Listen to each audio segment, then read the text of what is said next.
নমস্কার, প্রত্যেককে জানাই স্বাগতম। আলোচনা করছি একটি বিশেষ বিষয়। এই বিষয় ২০২৪ এপ্রিলের ১৫ তারিখ থেকে মে মাসের ১৫ তারিখ বৃশ্চিক রাশির জাতক জাতিকাদের কেমন যেতে পারে, এটিই হচ্ছে আমাদের আজকের মূল আলোচনা। অ্যাকচুয়ালি এই একটা মাস, আমি তো প্রত্যেক মাসেই ইংরেজি মাসের মাঝামাঝি সময় থেকে আরেকটি ইংরেজি মাসের মাঝামাঝি সময় পর্যন্ত আলোচনা করব। কিন্তু প্রশ্নটা হচ্ছে, এই প্রত্যেকটি সময়কাল কিন্তু একটা বাংলা মাস। আর এবার আমরা বৈশাখ নিয়ে আলোচনা করব। বৈশাখ নববর্ষের শুরুর মাস এবং এই মাসটিতে রবি হবেন তুঙ্গস্থ। আপনাদের দশম ভাবের অধিপতি, আপনাদের কর্মঘরের অধিপতি তিনি তুঙ্গস্থ হবেন। তার ইমপ্যাক্ট কিন্তু তার প্রচুর ভালো ভালো ইমপ্যাক্ট আপনারা পেতে চলেছেন। দ্বিতীয় পতির কেন্দ্রভাবে প্রবেশ, এটিও আপনাদের ক্ষেত্রে ধনাত্মক। অ্যাকচুয়ালি বৃশ্চিক রাশির জীবনচক্রের প্রেডিকশন নিয়ে যখন আমরা ২০২০-তে দেখলাম সাড়ে সাতি থামলো, বৃশ্চিক কিছুটা রিল্যাক্সেশন পেল। এবার দেখুন, অনেকে পেয়েছেন, অনেকে পূর্ণাঙ্গ পান। যারা পূর্ণাঙ্গ পাননি তারা সাড়ে সাতির মধ্যেও হয়তো অতটা প্রবলেম ছিল না, কোনো একটা রিজনে থাকবে। তারপরে আমরা দেখলাম অতঃপর সাড়ে সাতি বেরোলো, একটু বেটার ছিলাম যখন তৃতীয় অস্ত শনি ছিল। দেন শুরু হলো ঢায়া। আর কারেন্টলি বৃশ্চিকের চতুর্থ ঢায়া চলছে। ওই ঢায়া মানেই নেগেটিভ, ঢায়া মানেই খারাপ, সেটি যেমন নয়, আবার ঢায়া মানে যে শুধুই ভালো সেটিও নয়, সব মিলিয়ে থাকবে, রাইট? আমরা প্রথমে চলুন হেলথের জায়গাটা দেখে নিই যে এই একটা মাস, এপ্রিলের ১৫ থেকে মে মাসের ১৫, বাংলায় বৈশাখ মাস, কতটা ভালো যেতে পারে বৃশ্চিকের। প্রথমেই বলে রাখি, বৃশ্চিকের হেলথের জায়গাটা এ মাসে কিন্তু উচ্চ মধ্যম প্রকৃতির থাকবে। অ্যাকচুয়ালি ২৪ তারিখের পর থেকে ১৫ তারিখ পর্যন্ত মে মাসে আমরা হেলথের ক্ষেত্রে কিছুটা ইমপ্রুভমেন্ট দেখব। প্রশ্ন হলো কতর ২৪? এপ্রিলের ২৪ থেকে মে মাসের ২৪। এই সময়কালটা আপনাদের কিছু ডিজিজ থেকে বেরিয়ে আসা, ডিজিজ রিকভার হওয়া, এই ধরনের কম্বিনেশন থাকবে। তবে এই সময় কিন্তু ইম্পালসিভ নেচার বাড়তে পারে, অ্যাগ্রেসিভনেস অনেকটা বাড়তে পারে, শত্রুর সাথে ঝামেলায় জড়িয়ে পড়ার মতো টেন্ডেন্সি কিছু তৈরি হতে পারে, পার্টিকুলারলি এই সময়কালের মধ্যে। তাহলে আমাদের এই বিষয়গুলো থেকে কিন্তু সতর্কতা রাখতে হবে। স্বাস্থ্য উন্নতির জায়গা আছে, কিছু কিছু ক্ষেত্রে অনেক প্রবলেম করবে, যার মধ্যে হাড়ের ব্যথা যাদের রয়েছে, হাড়ের ব্যথা নিয়ে প্রচুর প্রবলেম অনেকেই ফেস করে, তাদের কিন্তু পজিটিভিটির মাত্রাটা বৃদ্ধিপ্রাপ্ত হতে চলেছে। অর্থাৎ হাড়ের ব্যথা কমার একটা সমন্বয় আমরা লক্ষ্য করতে পারবো যদি আপনার রাশিটি হয়ে থাকে বৃশ্চিক। বৃশ্চিকের মেন্টাল বিভিন্ন রকম ডিসঅর্ডার, অনেকে ওসিডি রিলেটেড সমস্যায় ভুগছেন, অনেকের ভোগান্তির জায়গাটা ওসিডি ঠিক নয়, বাট টাইপ অফ ডিপ্রেশন। তো টাইপ অফ ডিপ্রেশন যাদের আছে, টাইপ অফ অ্যাংজাইটি যাদের রয়েছে, তাদের ক্ষেত্রে কিন্তু আমি মনে করি কিছুটা হলেও পজিটিভিটি এই সমসাময়িক সময়ে বৃদ্ধিপ্রাপ্ত হবে। অনেকেই প্রশ্ন করতে বসবেন, তারা পঞ্চমে অঙ্গারক যোগ তৈরি হচ্ছে, আপনি কিভাবে বলেন হেলথ ভালো হবে, আপনি কিভাবে বলেন মেন্টাল হেলথ ভালো হবে? দেখুন, অঙ্গারক যোগ তৈরি হলেই সঙ্গে সঙ্গে খারাপ ফল দেওয়া শুরু করবে, একদমই তা নয়। যখন বা যে সময়কালটা নিয়ে আমরা আলোচনা করছি, সেখানে মঙ্গল গ্রহ আপনাদের রাষ্ট্রাধিপতি যে নক্ষত্রটিতে রাহু আছে, সেই নক্ষত্রের কাছ পর্যন্তও পৌঁছবে না। পূর্ব ভাদ্রপদ নক্ষত্রে থাকবে, দেই উত্তর ভাদ্রপদ নক্ষত্রে থাকবে এবং ঠিক মে মাসের ১৫ তারিখে রেবতীতে প্রবেশ করবে। তাহলে আলটিমেটলি মে মাসের ১৫ থেকে একটু ডিস্টারবেন্স আসতে পারে, বাট তার আগে একদমই নয়। তার আগে আসবে বলে আমি অন্তত মনে করি না। এর পরের যে বিষয়টি নিয়ে আমরা আলোচনা করব, সেটি হচ্ছে আর কি হেলথ ইস্যুস থেকে পজিটিভিটি আসতে পারে। অনেকের হার্ট রিলেটেড সমস্যা ইদানিং চলছে, হার্ট রিলেটেড সমস্যা আছে। অনেকের ক্ষেত্রে ইএনটি, ইয়ার নোজ টাং রিলেটেড কিছু সমস্যার জায়গা হয়েছে। তবে আমি মনে করি যাদের হার্ট রিলেটেড প্রবলেম আছে, ইএনটি রিলেটেড কিছু সমস্যা আছে এবং কিডনি, ইউরিনারি কোনো ট্রাক্ট রিলেটেড সমস্যা যাদের আছে, তাদের ক্ষেত্রে কিন্তু ধনাত্মকতার মাত্রাটা বৃদ্ধিপ্রাপ্ত হবে, কোনো সন্দেহ কিন্তু এ বিষয়ে নেই। এর পরের যে বিষয়টা নিয়ে আমরা আলোচনা করব, সেটি হলো কতটা ডেভেলপমেন্ট আপনাদের পক্ষে সম্ভব যারা যুক্ত রয়েছেন যে কোনো ধরনের মেডিকেল সেক্টর। মেডিকেল সেক্টরে ডেভেলপমেন্টের জায়গাটা থাকছে, সে বিষয়ে কোনো রকম সন্দেহ নেই। অনেকটাই ডেভেলপমেন্ট পাবেন যারা নার্সিংয়ে আছেন, যারা ডক্টর হিসেবে কাজ করছেন, জীবন্ত ভগবান যারা, এবং ডেফিনেটলি যারা মেডিকেল বা হেলথ কেয়ার সেক্টরের সাথে কাজ করছেন। নট অনলি আপনি ডাক্তার, নট অনলি আপনি নার্স, আপনি হয়তো ল্যাব টেকনিশিয়ান, আপনি হয়তো বিভিন্ন রকম যন্ত্রপাতি, রেডিওলজি বা বিভিন্ন ধরনের যে বিষয়বস্তুগুলো থাকে, আপনারা অনেক বেটার জানেন আমি কি মিন করতে চাইছি। তাদের ক্ষেত্রে পজিটিভিটির মাত্রাটা আমি মনে বৃদ্ধিপ্রাপ্ত হতে চলেছে। আরেকটা কথা আমি বলে রাখি, এই প্রফেশনটাকে বলার কারণ হচ্ছে অন্যতম। এবং তার আগে আরেকটা কথা বলে রাখি, শুধুমাত্র মেডিকেল সেক্টর নয়, আরো বেশ কিছু সেক্টরে আমরা গ্রোথ পাবো। আমরা কর্মের বিষয়ে এবার প্রবেশ করবো, আরো ডিটেলস আলোচনা করবো। এর পরের যে বিষয়টি সেটি হলো ফাইন্যান্স। এমনিতে ফাইন্যান্সিয়াল জায়গা স্টেবল হবে এ মাসে, এটা তো নিশ্চিত। 1 মে থেকে পজিটিভিটি বাড়বে ফাইন্যান্সিয়াল ক্ষেত্রে, যদিও অনেকটা লোন আছে তো রিকভার করতে সময় লাগছে, বা অনেক ক্ষেত্রেই দেখা যাচ্ছে আপনাদের অর্থনৈতিক ডিস্টারবেন্স এতটা বেশি অলরেডি তৈরি হয়ে গেছে, তো সেটাকে রিকভার করা, সেটাকে পুরোপুরি ম্যানেজ করা, রাইট, এগুলোতে আপনার একটু সময় লেগে যাচ্ছে। বাট আমি এটা কখনোই মনে করি না যে ম্যানেজ হবে না, আমি এটা কখনোই মনে করি না যে সমাধান করা যাবে না, বা আমি এটা কখনোই মনে করি না যে লোনগুলো আপনি অলরেডি নিয়েছেন সেই লোনগুলোকে রিকভার করা যাবে না। আমি মনে করি রিকভার করা যাবে, আমি মনে করি রিকভার করা যায়, এবং অবশ্যই আপনি রিকভার করতে পারবেন, কোনো সন্দেহ আমার এতে নেই। যদি রাশিটি আপনার বৃশ্চিক হয়ে থাকে, ফাইন্যান্সিয়াল ক্রাঞ্চ অনেকটাই এ মাসে কমবে। আমি কিছুটা বললাম না, সামান্য একটু কমবে তাও বললাম না, অনেকটাই বললাম। কারণ সেই ধরনের কম্বিনেশন আপনাদের ট্রানজিট চার্টে তৈরি হয়েছে। ন্যাটাল চার্ট যদি সামান্য একটু পারমিট করে, তাহলে অনেকের প্রবলেম গোড়া থেকে নির্মূল হতে পারে। কোনো প্রাপ্তির জায়গা, কোনো টাকা আটকে থাকার বিষয়, ধরুন আপনি একটা জমি কিনেছিলেন বহুদিন আগে, সেখানে কাগজপত্রের ইস্যু, যে কারণে আপনি জমিটা বিক্রি করতে পারেন, রাইট? এই ধরনের প্রবলেম যাদের আছে তাদের কিন্তু সমাধানযোগ্য জায়গায় থাকে। বা আপনার জমিতে ভাড়াটিয়া রিলেটেড প্রবলেম ছিল, সেটা হয়তো সমাধান হতে পারে। আমি বলে রাখি, লং লিটিগেশন রিলেটেড ম্যাটারে সাকসেস রেট এ মাসে আপনাদের অনেকটা বেশি থাকবে যদি আপনার রাশিটি হয়ে থাকে বৃশ্চিক। বৃশ্চিক রাশির জাতক জাতিকাদের ল লিটিগেশনের ম্যাটারে সাকসেস বাড়বে, জমি সংক্রান্ত ব্যাপারে সাকসেস বাড়বে, এবং ফাইন্যান্স রিলেটেড বিষয়ে সাকসেস বাড়বে।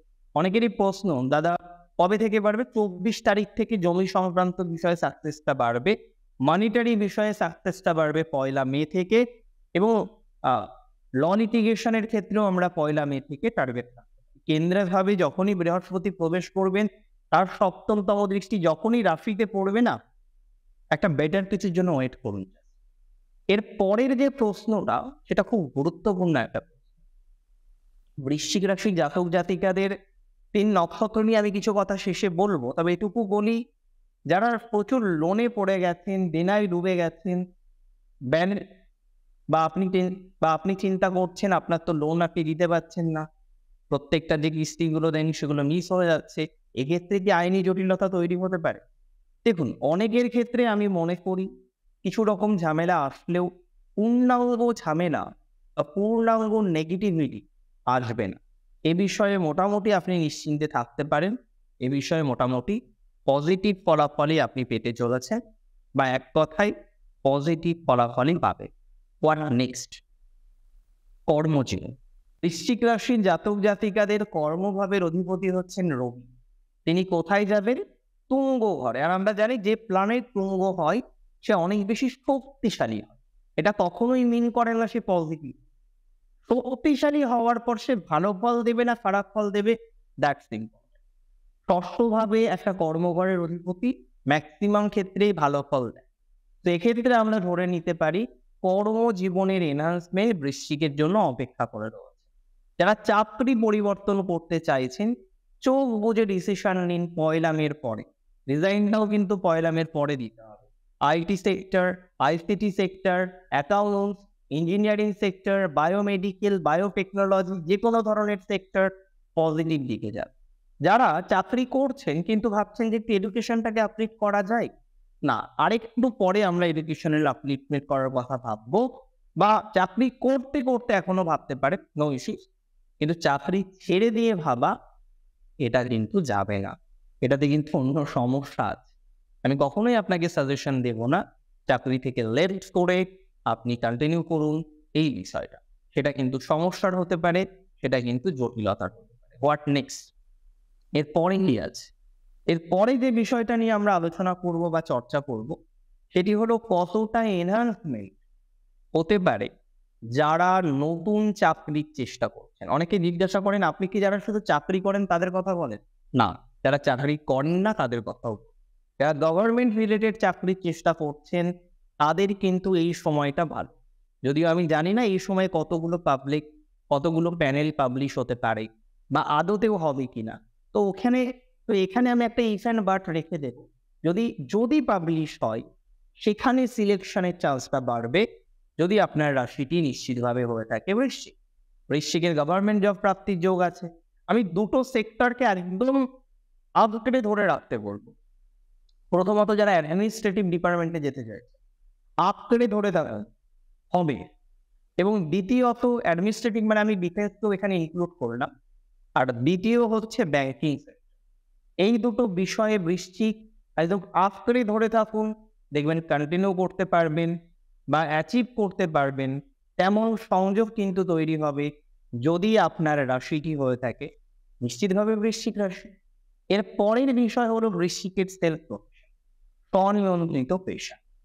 পঞ্চম ভাবে রাহু মঙ্গলের অঙ্গারক তৈরি হবে 24। ভয় পাচ্ছেন? একদম এখানে ভয় পাওয়ার কিছু নেই, কারণ হঠাৎ করে প্রফেশনাল কোনো নেগেটিভিটি আসবে না, উপরন্তু পজিটিভিটি আসবে। হ্যাঁ, নিজের নেচার, নিজের বৈশিষ্ট্য, নিজের পার্সোনালিটি, সেই সংক্রান্ত বিষয়ে কিছু জটিলতা দেখছি। কেমন জটিলতা? একটু ইম্পালসিভ হয়ে যাওয়া, একটু অ্যাগ্রেসিভনেসটাকে বাড়িয়ে দেওয়া বা বেড়ে যাওয়া, এই বিষয়গুলো কিন্তু একটু মাথায় রাখতে হবে। বৃশ্চিকের ধায়া চলছে, চলুন, ধায়ার মতো চলুন, আপনি আপনার মতো চলুন, টেনশন না নিয়ে চলুন। পজিটিভ কেন হবে না? পজিটিভ তো হচ্ছে। কত মানুষ চাকরি পেয়েছেন আপনাদের মধ্যে, আমাকে কমেন্টে জানাবেন। 7.5-র মধ্যে কত জাতক জাতিকা ধায়ার মধ্যে চাকরি পেয়েছেন? 7.5 ধায়ার মধ্যে চাকরি পেয়েছেন বৃশ্চিকে। তো এগুলো খুব কমন। ধায়া চলবে, 7.5 চলবে, it's a transit, it's not the দশা। আর আমি বারবার বলি, গ্রহ শুধু নয়, সময় কথা বলে। and এই সময় কিন্তু দশাকে রেখেছে। সময় যেমন আমরা ঘন্টা, মিনিট, সেকেন্ডে মাপার চেষ্টা করি, জ্যোতিষশাস্ত্রের ক্ষেত্রে সময় হলো দশা, অন্তর্দশা, প্রত্যন্তর দশা, সূক্ষ্ম দশা বা প্রাণ দশা। দশার পরিমাপক হিসেবে আমরা এই বছর বিভিন্ন রকম বিষয়কে জাজমেন্ট করি, বাট প্র্যাকটিক্যালি এটাই হচ্ছে অ্যাকচুয়াল দশা। আচ্ছা, এবার আমরা চলে আসি ফার্দার মোর বিষয়ে। এবং হ্যাঁ, অনেকেই রয়েছেন যারা সেলফ প্রফেশনে এখন হারিয়ে গেছেন এক প্রকারে, তবে ফিরতে পারবে। নিজেকে আবার সেইভাবে তৈরি করুন। জন্মছক যদি পারমিট করে সেলফ প্রফেশনে থাকার, ফার্স্ট লাইন অফ ওয়ার্কটা সিলেক্ট করা জরুরি। আপনি কি প্রফেশনে আছেন? আপনি কি সার্ভিস করেন, না সেলফ প্রফেশনে আছেন, না ব্যবসাতে আছেন? লাইন অফ ওয়ার্ক, কোন ধরনের ব্যবসাতে আছেন? আপনার থাকার কথা মেডিকেল সেক্টরে, আপনি এদিকে পড়ে রয়েছেন চপ সিঙ্গারা তৈরি করতে। আপনার থাকার কথা চপ সিঙ্গারা তৈরি করার ক্ষেত্রে, আপনি পড়ে রয়েছেন ফায়ার এক্সটিংগুইশার রিলেটেড কোনো ব্যাপারে। আপনি পেট রিলেটেড পোষ্য সংক্রান্ত বিষয়ে কাজ করার কথাবার্তা বলছে, আর আপনি পোষ্য সংক্রান্ত বিষয় করছেন না, আপনি কাঁচামালের ব্যবসা করছেন। তো দেখো, এটা নয় যে লাইন অফ ওয়ার্ক সবসময় ঠিক হতে হবে, বা লাইন অফ ওয়ার্ক ভুল হলেই বেশি প্রবলেম। ডেফিনেটলি বেশি প্রবলেম। আজকে যখন ভালো দশা চলবে, লাইন অফ ওয়ার্ক যদি সিলেক্টেড হয়, ভালো দিকে সিলেক্ট করা থাকে, তাহলে পজিটিভিটিও যেমন বেশি আসবে, খারাপ সময়ে নেগেটিভিটি কম আসবে। ভুল হলেই পজিটিভ সময়েও ফল কম পাবো, আবার খারাপ সময় খারাপ ফলটা বেশি পাবো। আচ্ছা, এবার আমরা চলে আসি আপনাদের রাজনীতির ক্ষেত্রে। অনেকে আছেন বৃশ্চিকের, তারা খুব সাকসেসফুলি রাজনীতির সাথে অ্যাটাচ। আমি মনে করি বৃশ্চিক রাশি জাতক জাতিকাদের মধ্যে যারা রাজনীতির সাথে অ্যাটাচ রয়েছেন, রাজনীতির সাথে যুক্ত রয়েছেন, তাদের ক্ষেত্রে কিন্তু ধনাত্মকতার জায়গা থাকবে। একদম টেনশন করবেন না এই বিষয়ে। প্রশ্ন হলো আপনাদের ডেভেলপমেন্ট কতটা হতে পারে যারা ব্যবসা করছে। আমি ব্যবসা নিয়েও অ্যাকচুয়ালি আলোচনা করলাম, তবুও বলি ব্যবসায়ীদের জায়গাটা ভালো, অপেক্ষাকৃত বেটার 1 মে থেকে। আমার কথা মিলিয়ে নেবেন, ঠিক 1 মাস পরে আমাকে জানাবেন কেমন আছেন। It is important. কেমন আছেন এটা জানাটা আমারও দরকার। তাহলে নেক্সট টাইম আমি যখন বিষয়গুলো নিয়ে চেষ্টা করব একটু রিসার্চ করার বা একটু বোঝার, আমি তাহলে বিষয়গুলোকে রিলেট করতে পারবো। আপনারা কমেন্ট করেন, আমি হয়তো সব কমেন্টের রিপ্লাই দিই না, বা এক প্রকার হয়তো কমেন্টের রিপ্লাই দেওয়া হয় না, কিন্তু কমেন্টগুলো আমি দেখি। ভালো কমেন্টগুলোও দেখি। দু একটা সময় আপনাদের বিভিন্ন রকম বিবৃতি থাকে, যেখানে আপনারা নিজেদের সম্পর্কেই বিভিন্ন রকম বিবৃতি করেন, ভালো নেই সেটা বোঝানোর চেষ্টা করেন, সেটাও দেখি। এবং বুঝি যে দশা অন্তর্দশার নিশ্চয়ই কিছু ব্যাপার আছে, যেটা আপনাকে সহজে ভালো থাকতে দিচ্ছে না। যাই হোক, এবার আমরা যে বিষয়টা নিয়ে আলোচনা করব, সেটি হচ্ছে নিশ্চিতভাবে এডুকেশন। বৃশ্চিকের যারা এডুকেশনাল প্রবলেমে ছিলেন, আমি মানছি এখনো আছেন, 24 তারিখ পর্যন্ত থাকতে হবে। 24 তারিখের পর দেখবেন আপনার এডুকেশনাল জায়গা পজিটিভ দিকে যাবে, বা পজিটিভিটির মাত্রাটা অনেকাংশেই বৃদ্ধিপ্রাপ্ত হবে। এ বিষয়ে কোনো সন্দেহ আমি রাখছি না। উপরন্তু আমি মনে করি এ বিষয়ে ধনাত্মকতা বা পজিটিভিটি, এই যে বিষয়বস্তুগুলো থাকে, সেটা বৃদ্ধিপ্রাপ্ত হবে। অনেকে সুপারভাইজারের সাথে প্রচুর প্রবলেম, প্রচুর খাট চলছে, প্রচুর নেগেটিভিটি চলছে, তাদের ক্ষেত্রেও ধনাত্মকতা বাড়বে। আর 4th হাউস যেহেতু এতদিন স্যাটার্ন মার্স একসাথে ছিল, একটু জটিল ছিল, একটু বেটার টাইম, ডোন্ট ওয়ারি। আর একটা কথা আপনাদের বলে রাখি, সেটি অবশ্যই একটু নক্ষত্র ভিত্তিক আলোচনা করব, আর বৈবাহিক জীবনটা নিয়ে আলোচনা করব। বৈবাহিক জীবনে পজিটিভিটি কনফার্মলি আসবে 1 মে। যদি ডিভোর্স তার আগে কমপ্লিট না হয়ে যায়, যদি লাস্ট ইয়ারিংও বাকি থাকে, আপনার দিকে কিন্তু সাকসেস আসবে। আচ্ছা, এর পরের যে বিষয়টা নিয়ে আমরা আলোচনা করব, অর্থাৎ 1 মের পরে আমরা পজিটিভিটিটা বেশি দেখছি, সেটা বিবাহিত জীবন নিয়ে। ইভেন অ্যারেঞ্জ ম্যারেজ বা লাভ ম্যারেজ উভয় ক্ষেত্রেই পজিটিভিটি বাড়বে। লাভ ম্যারেজের ক্ষেত্রে 24 তারিখের আগেই চেষ্টা করতে হবে যাতে একটু এগোনো যায়, এবং প্র্যাকটিক্যালি পঞ্চমপতি সপ্তমে যাচ্ছে, এনিহাউ বিষয়টা পজিটিভ দিকেই যাবে। সন্তান ভাগ্য নিয়ে অনেকে দুশ্চিন্তায় আছেন বৃশ্চিকের। ইভেন রিলেশনশিপ নিয়ে প্রবলেম তো ভালোই চললো, এখনো আছে প্রবলেম, এখনো প্রবলেম আছে। কারণ পঞ্চমপতির উপরে শনির 3য় দৃষ্টি রিলেশনশিপটিকে একটা পার্মানেন্সি দিচ্ছে না, রাইট? একটা খুব সুন্দর ভাইব ক্রিয়েট হবে, এটা কিন্তু হচ্ছে না। কিছুটা পজিটিভিটি বাড়বে। আগে দেখবেন আপনার বয়ফ্রেন্ড বা গার্লফ্রেন্ড বুঝতেই চাইতো না, এখন অন্তত বোঝার চেষ্টা করে। আচ্ছা, 3টি নক্ষত্র, প্রথম নক্ষত্র বিশাখা, প্রবলেম একটা পার্সোনাল লাইফে প্রচুর পরিমাণে আসছে, প্রচুর পরিমাণে ভুগছেন, এটা একটু পজিটিভ দিকে যাবে, একটু আশার আলো এখানে দেখা যায়, এবং সেটা প্র্যাকটিক্যালি আপনাদের জীবনচক্রে অ্যাড করছে। সেকেন্ডলি যে বিষয়টা আপনাদের সাথে রয়েছে যুক্ত, আমি মনে করি সেটা হচ্ছে ফাইন্যান্সিয়াল প্রবলেম। আর এক্ষেত্রেও কিছু ধনাত্মকতার জায়গা দেখছি, যদি আপনার রাশিটি নিশ্চিতভাবেই হয়ে থাকে বৃশ্চিক রাশি। যদি আপনার রাশিটি বৃশ্চিক এবং নক্ষত্রটি বিশাখা হয়ে থাকে, পজিটিভিটি বাড়বে স্থায়ী সম্পদ নিয়ে, যেটা নিয়ে ভুগছেন, এক্ষেত্রেও ধনাত্মকতার জায়গা আছে। পরের যে নক্ষত্রটি, অর্থাৎ অনুরাধা নক্ষত্র, একটু ল লিটিগেশনে ফেসে আছেন, একটু বেরোতে পারবেন। কিছু জিনিস হারিয়ে যাওয়া, চুরি হয়ে যাওয়া, প্রবলেমে পড়ে যাওয়া, সেগুলো থেকে বেরিয়ে আসার সম্ভাবনা অনুরাধার আছে। মায়ের স্বাস্থ্যহানি হলেও সেটা কিছুটা রিভাইভ করবে, তবে প্রবলেম থেকে যাবে যেটি নিয়ে, সেটা হলো শতপ্রণোদিত হয়ে যে জটিলতায় আপনি জড়িয়েছেন, লিটিগেশন বা অন্যান্য বিষয়। নক্ষত্র জ্যেষ্ঠার ক্ষেত্রে সন্তান ভাগ্যটা বেটার দিকে যাবে, এমনি পারিবারিক জীবন সকল ভাবে কন্টিনিউ হচ্ছে, খুব অসুবিধা হবে না জ্যেষ্ঠার। কর্মজীবন পরিবর্তনের সুযোগ পাবেন, সেটা পড়েনি, ভালোর দিকেই যাবে। আর জ্যেষ্ঠার বেসিক একটা প্রবলেম স্বাস্থ্য নিয়ে হচ্ছে, এটা কিছুটা রিকভার হবে বলে আমি মনে করছি। এবং আজকের অনুষ্ঠানটি ছিল মূলত একটা মাসের, 15 এপ্রিল থেকে 15 মে। কেমন লাগলো আজকের অনুষ্ঠান আমাকে জানাবেন কমেন্ট মাধ্যমে। প্রচুর প্রচুর প্রচুর ভালো থাকতে হবে, অনেক ভালো থাকুন আপনারা। শেষ করছি আজকে এখানেই। জয় শ্রী গণেশ।